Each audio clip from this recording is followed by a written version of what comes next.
Hello again, folks.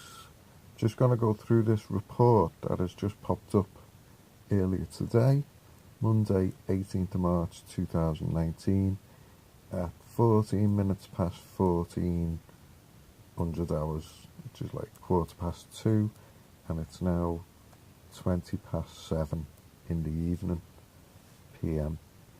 So, the UK Digital Minister raises concerns over use of live streaming. Margot James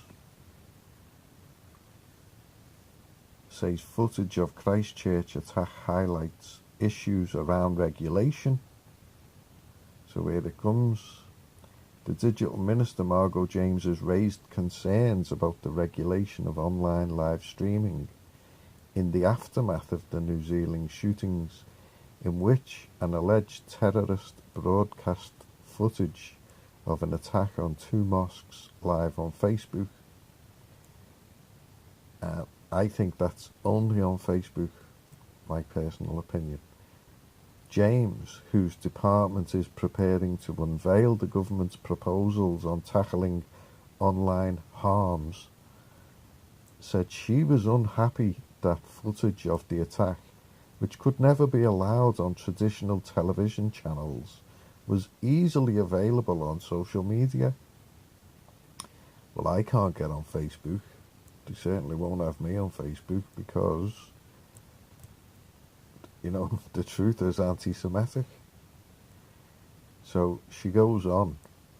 The tragic events in New Zealand last week have highlighted more issues, not least the ease with which intrusive, deeply offensive and very harmful content, which contravenes every known broadcasting standard, could be broadcast with such ease to a global audience, she said. Which, yeah, you can understand. Children having access to these things. That is that's what Israel wants, because they're always trying to pervert people's minds. And this one's coming as control opposition. By the way, she's a lesbian, but this is what we're going to get into in a moment. So during the first 24 hours after this tragedy, Facebook now say they've removed 1.5 million videos, she told the Oxford Media Convention. 1.2 million were blocked at the point of upload. That's good. That still left 300,000 shares unchecked for too long. The impact that has really does call into question the future of live streaming. This is getting too hot for Israel now, so any credence to that this New Zealand attack was actually a Mossad operation, which I've just heard hot on the grapevine, that the alleged shooter lived in Israel. Well, you'd only get a liar to Israel if you're a Jew, so there's every evidence he's a Jew, and every picture that I've seen of this alleged guy, his face was blocked out. So I think at the same token, yeah, having children subject to as she says, a global audience can access these horrors. Isn't it funny how it's just on Facebook? In so much as that, Facebook has been ailing, and now it has reason to shock and to bring back in a topic that can be highlighted back into the press, that can be used for leveraging a clampdown on live streaming, basically. That's how I see it. So she says, during the first 24 hours after the tragedy, New Zealand's Prime Minister, Jacinda Ardern, who I think is also Jewish, has called for talks with Facebook about how the video was allowed to remain on its server for up to an hour after the attack, and what it did to stop the spread of the footage. Now, forgive me if I'm wrong, but I thought the whole idea of mass communication in such circumstances is that the culprit can be caught, almost as instantaneously as possible, because as there used to be, you know, footage would go viral and suddenly everyone knew who the culprit was. That was the whole point of having cameras and such like, for personal security. Well, they don't want you having guns, and now they don't want you having your own means to access mass communication. And we'll go on to why, because she does say, or she has said, that, television channels, well, the people are bound by the regulations that the corporate means of giving the information that they believe that you require. The people are bound by those rules and regulations, and for good reason, because America or Europe, the laws of free speech are very much in favour of mass communication in these ways. Goes back to the hue and cry, before the police came about, and the police were set up solely and singly to protect Jewish bankers in London.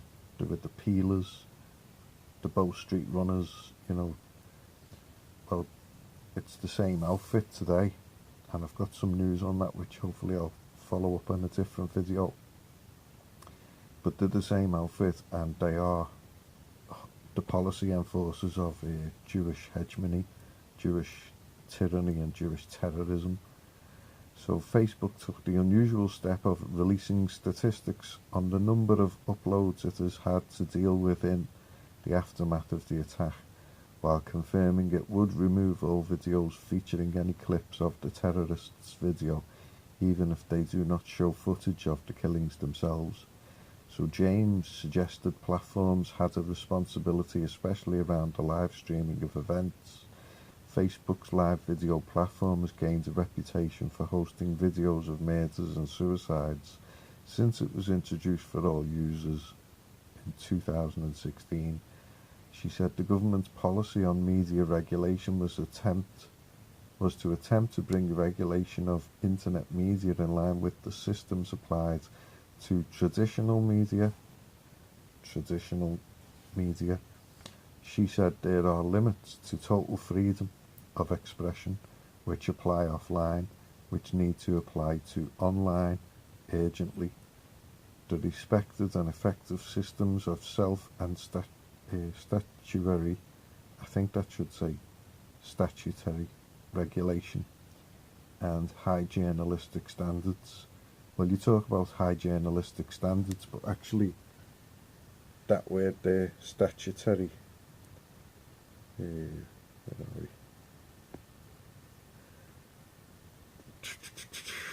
yeah, they're statutory, spelt incorrectly. So that's the level of high journalistic standards, is that they can't write a full page without a spelling mistake, which is when I was about 7 in school, we would be expected to write a full page without any spelling mistakes.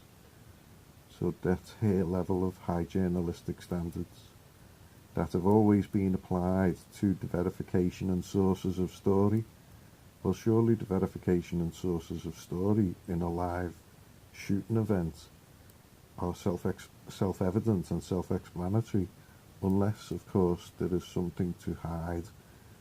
So she says then, it is of course entirely absent from the online platform environment. Well, I tend to disagree. Miss, this stupid thing. If anyone wants to send me a brand new computer, I'll well be happy. So on her wiki page, there's Margot James, and it says that she's a lesbian. So Margot Kathleen James, born August 1957, is a conservative British politician who was elected the Member of Parliament for Stourbridge. She's been Minister of State for Digital and Creative Industries since 9th of January 2018. The younger daughter of self-made businessman James was born in Coventry. Educated privately in Leamington Spa, she was sixth form at the Millfield School. James is a graduate of London School of Economics, which we know is full of Jews, with a degree in economics and government. James worked in sales and marketing for her father's business, Morris James Industries, a haulage, waste management and property group based around Birmingham, and not Birmingham, Alabama, but Birmingham, the second largest city in Britain.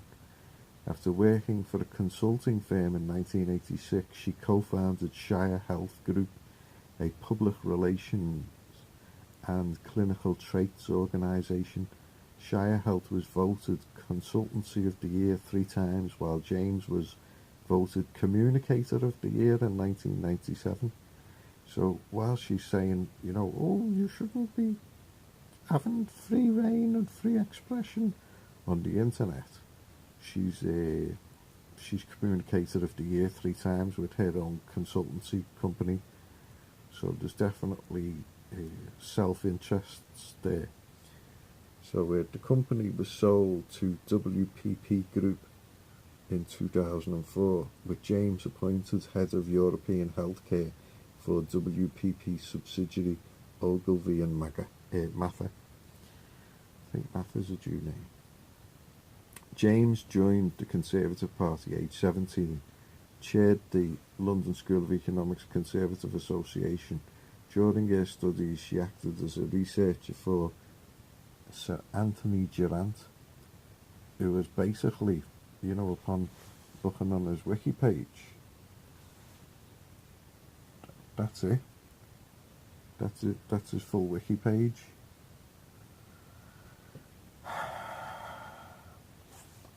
But the more interesting one is here. Not him.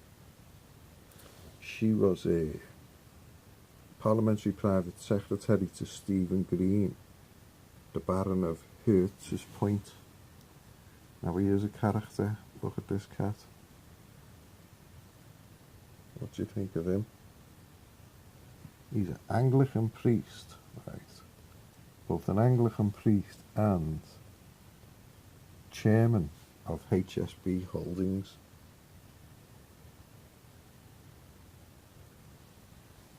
And the things that have gone on. Stephen Green was born Dudley Keith Green.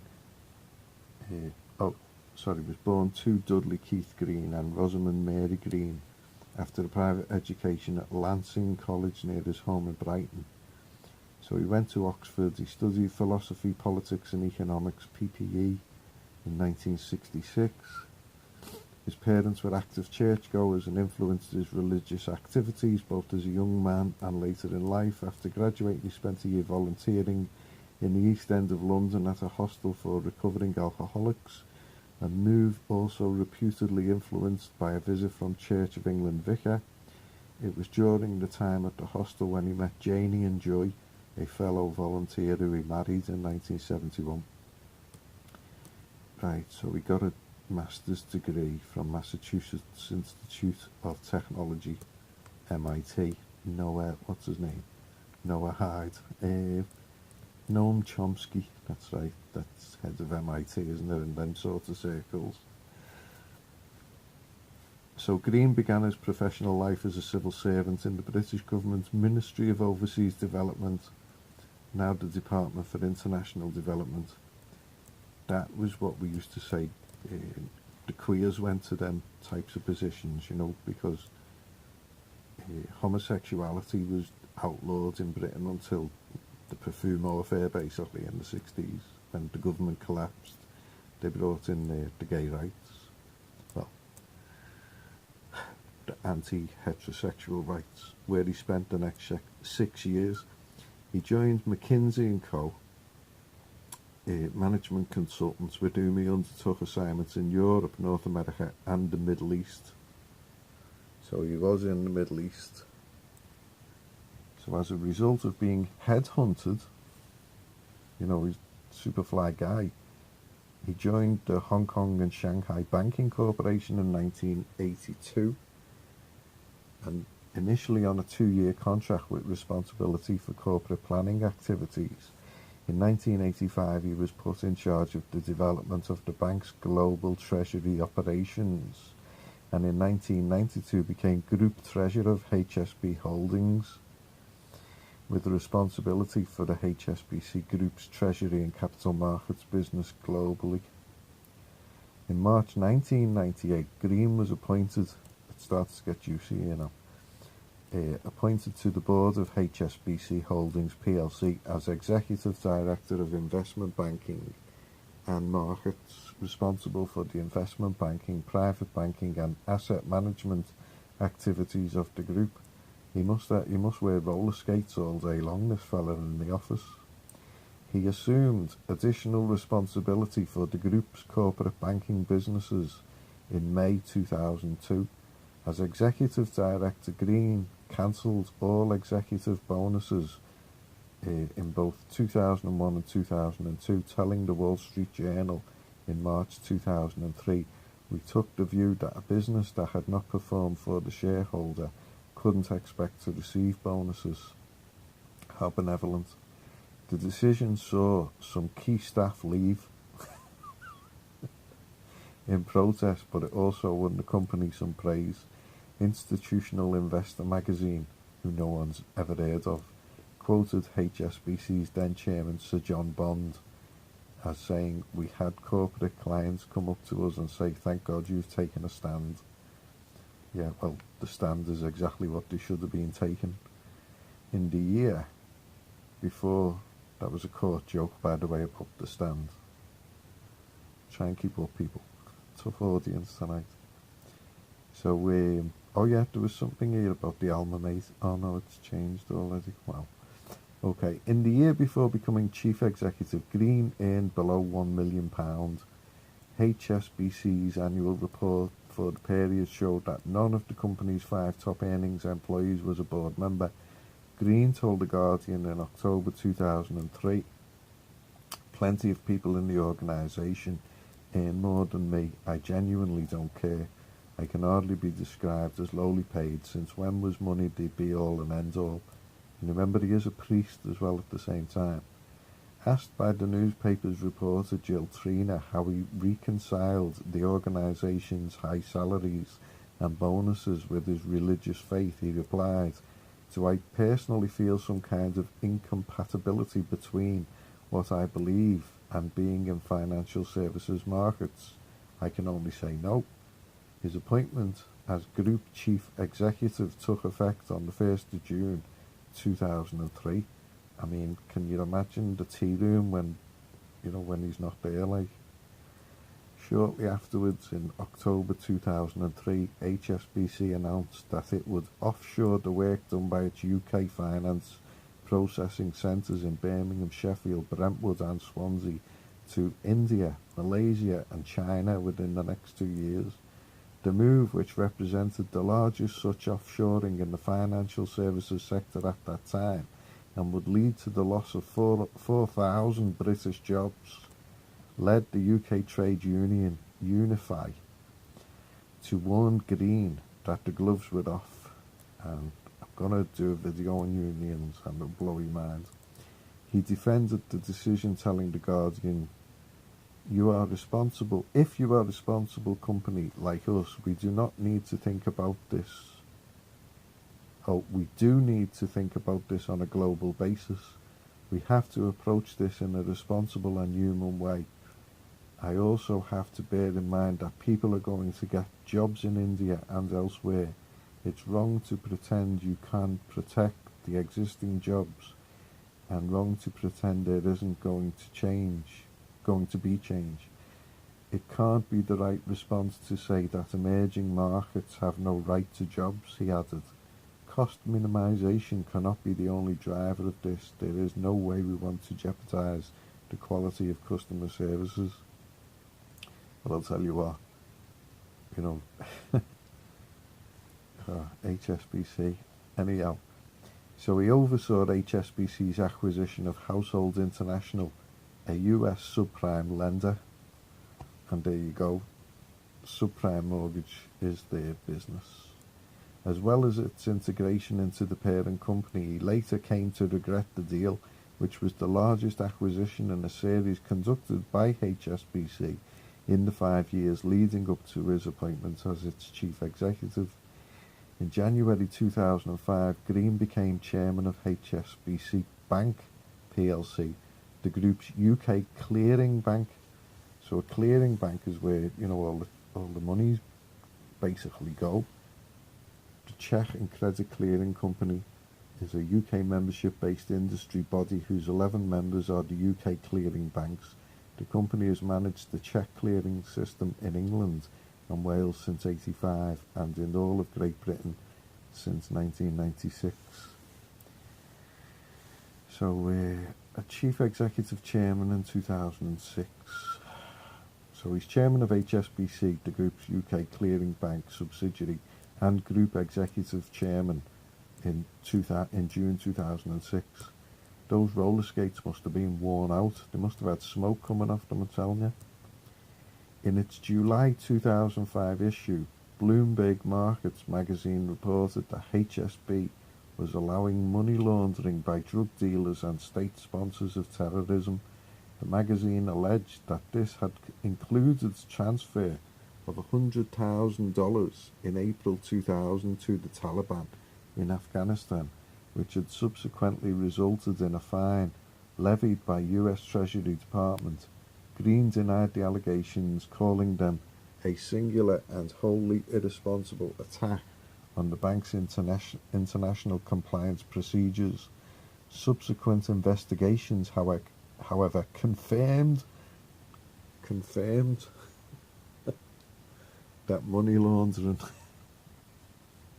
had taken place at HSBC for several years throughout Green's tenure as chief executive and chairman, chiefly for the Sinaloa cartel. Now, the Sinaloa cartel, who they are the Mexican marijuana drug kings, and they invented Sensimilia. Sensimilia is not a Jamaican plant, you know, that comes with the Rastafarian religion. The Sinaloa cartel, as depicted in Narcos Mexico, they invented Sensimilia, and they had, like, you know, like, not fields but plains, you know, like PLINS, like prairies. They had prairies and just valleys full of weed, and they were in competition with the cocaine barons, and obviously the cocaine barons overtook them. But this is, this Green, what's his name, Stephen Green, earned well over £25 million per year at the time. So Green's successor as the top of HSBC, Stuart Gulliver, said between 2004 and 2010, our anti-money laundering controls should have been stronger and more effective, and we failed to spot and deal with unacceptable behaviour. And that's who that woman, Margot James, that one, she was his private secretary, you know, the parliamentary private secretary to Stephen Green, who we've just looked at. $25 million a year for 6 years, running or helping to launder money for the Sinaloa cartel, and she's telling us that we haven't got rights to have freedom of expression. Excuse me, missus. And this is